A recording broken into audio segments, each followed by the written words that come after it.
All right, guys. PSA programming announcement. Hopefully, you guys will like this. I think it's going to work out.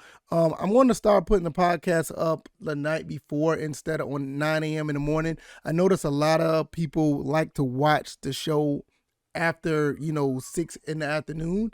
So I noticed that a lot of the viewers and listeners be on late on that day. So I will have it up the day before now instead of 9 a.m. every morning. So starting on Monday, which is what day is that? That is going to be the 12th of September. I'm going to have the show up early the day before instead of having it up at 9 in the morning. So hopefully you guys can check out the show the evening and you can listen to it throughout the day. But I know a lot of people usually like to watch the show prior to that. So hopefully you guys will enjoy that. I think it's best for the viewership and the listenership. All right, y'all. You guys enjoyed the show.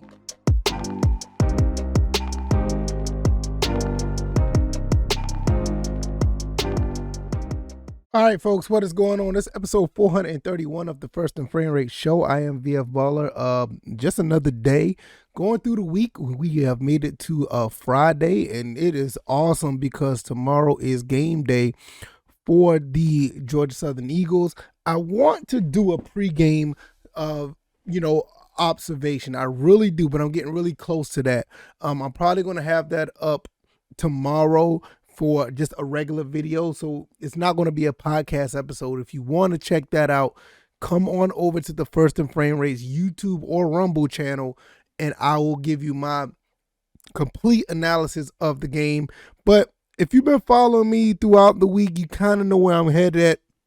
I'm already biased. I already feel like Georgia Southern's going to win, but I'm going to give you the reasons why. And pretty much the pregame is going to be a synopsis of all of those tidbits I've gave you. So hopefully you will check it out. If you don't want to go through all the episodes, that one show or that one video will give you everything that I've been talking about.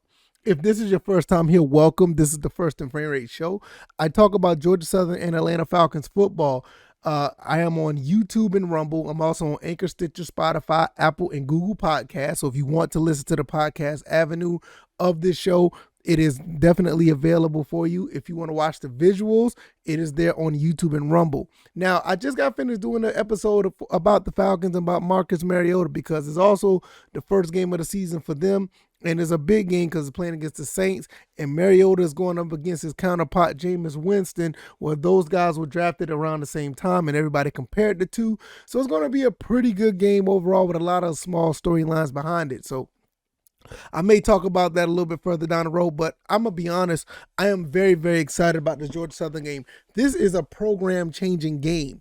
And I know that it is very important that we be at least competitive in this game. We can't have a game like it was against Arkansas or LSU. We need a game where it's more like the Minnesota game. But the Minnesota game, we could have won that game, and I think we can win this game. I'm going to give you 3 reasons why I think we can win this game. 1 is Jalen White. 2 is Amari Arnold or OJ Arnold, and 3 is Gerald Green. The run game could be key versus Nebraska. Now, I've been looking at some stats or whatever the case may be, or just looking at how things are going with Nebraska. Their run defense is last in the Big Ten.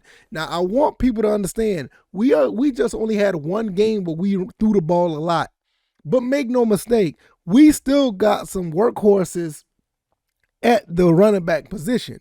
We got 2 guys that I know for sure that can definitely run the rock and go the distance at any moment. And Amari Arnold, OJ Arnold, he has shown that he can run with the big boys as a true freshman. So we got 3 guys. The 3 reasons why I feel that this could be an issue. And one reason why I said that is because it's a possibility that's going to be raining. I heard as much as 70 to 75% chance of rain. So might be a good idea to run the ball more instead of putting the ball in the air because, the ball gets slippery. You want to get away from turnovers. Now, I also can say that running the ball can cause turnovers as well, but we just got to find a way to hold on to the ball. Go down if need be. Make sure that we don't let the ball slip out of our hands while we're running or let anyone strip the ball away. So with that being said, our 3 running backs that are out here, maybe even 4 in some cases because we do have Terrion Dixon, we can run the ball very well. Make no mistake, Georgia Southern they're known for running the ball. And we could be a run first team if need be. Now, should we be a run first team? No. I know you're probably thinking, hey, that makes no sense. You just said we have a three-headed monster. We should be able to run the ball very well, and we should be able to run the ball down the throats because they're last in the Big Ten. Yes, but we should not run the ball first because everybody still thinks that I ain't going to say everybody, but maybe 80% of people still think that we're a run first team. They're probably even looking for that. Let's stretch this team out with the plays that we did last week with Morgan State. Then hit them with the running game when we have them stretched out. This is a recipe that we could be very successful with if done properly. Shout out to Sam Kinison. He's wearing number 0 this week. Phenomenal player. One guy that I know that have actually been putting in the work ever since he got here. I was a little down on him because I'm gonna be, I'm not, I'm a rah-rah guy for Georgia Southern, but I wasn't down on him, but I was upset at him when he fumbled that ball against FIU because the time he fumbled that ball against FIU, that's when you really knew that the season was going downhill from there. Cam Ransom got hurt. We didn't know what we were going to do with the football or whatever the case may be. And he went in, was about to score. Sam Kinison ran the option, fumbled the ball, and that was the beginning of the end. But nevertheless, he's definitely redeemed himself. Did you see game 1? 7 catches for 99 yards. He was a monster. And not only that, the things that he's done throughout the week garnered him number 0. So it's going to be a beautiful thing to see him go out there and represent at the highest level. So I want to see them spread the ball around. Give the ball to guys like Sam Kinison. Give the ball to Amari Jones, J.J. McCaffrey, all the other receivers that we have, Jeremy Singleton. I even want to see Marcus Sanders catch the ball 1 or 2 times. I want to see the ball get spread out. And then when they know they got to cover all of that, that's when we hit them with the run. I don't think anybody want to touch Jalen White when he's out in the open, and I don't think they could catch any of the other 2 guys if they're in the open. So we have a really good shot. I want to run this by you guys for a little bit. I saw this on thejournalstar.com. They sit last, Nebraska sits last in allowing yards per carry at 4.86. They're second to last in the running, allowing 5.5 runs per game of 10 yards or more. So that is 5.5 runs. That is 5 runs of 10 yards or more in a game. You don't want to do that against a team like Georgia Southern because if we can throw the ball a little bit, and I've been saying this ever since the Shaw Wirtz days. If we can throw the ball a little bit, and we can put that in with the running game that we had back in 2018, 2019, and 2020, man, we could have been a problem for anybody. Because first of all, you wasn't going to stop the running game, and then we can mix that up with the pass. This is exactly what we have now. I want to see that type of, production. When we can, but I know, like I said, it's probably going to be pass first because we are air raid offense. So if we're able to stretch this team out, and if we got 4 or 5 DBs on the outside, it's going to be a real problem. It's going to be a real problem for the defense because once we start running the ball up the middle or just running the ball in general, these guys we can push some couple of guys around. They don't want to touch these guys, especially late in the game. This is why it's very important that we should be able to, establish some type of production where we keep the game at least close. Because in the fourth quarter, nobody's going to want to touch any of these guys, especially Jalen White. No, they're not going to want to touch him at all. So we need to be in a position to actually be productive and continue to push these guys around on offense. I think our offensive line is a lot better than advertised. I think they did a pretty good job. I'm not really sure. I think Van Treese got hit one time, and I think that was on the wonky interception. But for the most part, if you're running 70 and 80 plays and your quarterback only get touched once, I think that's a pretty good, that's a pretty good ratio to have. So like I said, I'm going to continue with this. Nebraska allowed, let me keep finishing. Northwestern and North Dakota offenses was both able to keep the ball away from the Cornhuskers' explosive attack, which I don't know where the explosive attack is, in part because of the defense could not stop the run. So that just goes to tell you they couldn't stop the run. Nebraska could not move the ball because they didn't have the ball. So this is a really big deal for Georgia Southern. Run the ball, play keep away, score some points, play pretty solid defense, and we're in this game. You know what I'm saying?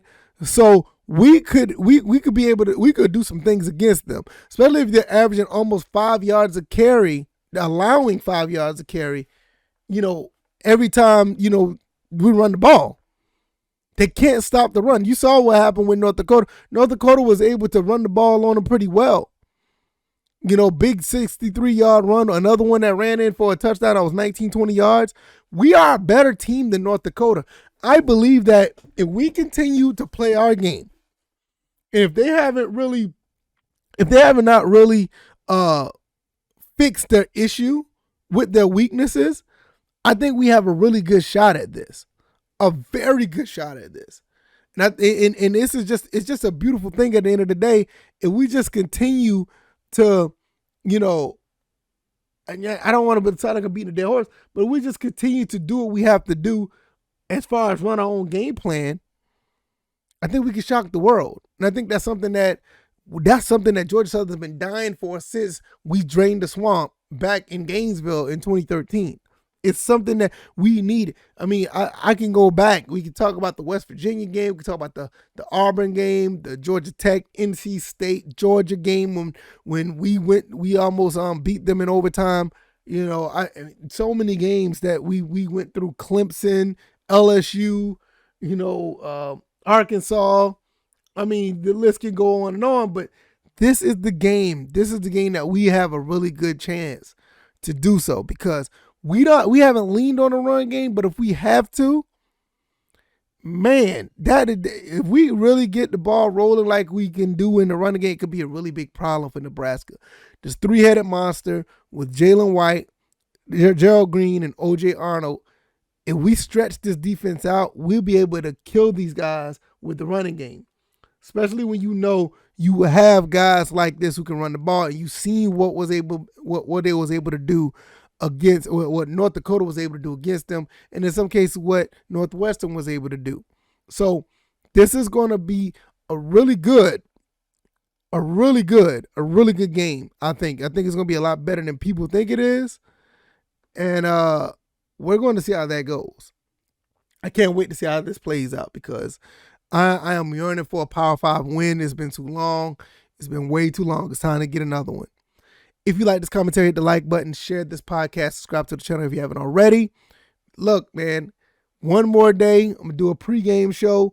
We're going to be talking about some Georgia Southern football. I still haven't forgotten the Atlanta Falcons. We're going to talk more about the Saints and what we can do against them. But for the most part, I feel that Georgia Southern is going to shock the people in Lincoln. They're already kind of down. They don't think that they're not even that confident to win against Georgia Southern because they know what we're about. And a lot of people who's been fairly surprised at what we do gave them a little cause for concern. So we'll see how it goes. All right, y'all. Thank you guys for another great week. You guys are amazing. I can't wait to talk to you guys pre and probably post game. I'll probably do a post game video and you guys can check all that out. It's going to be a fun one. Win, lose, or draw. As long as we don't get blown out, win, lose, or draw, it's going to be a fun one. All right, y'all. Y'all take it easy and y'all be blessed. Enjoy your weekend. All right, y'all. Peace.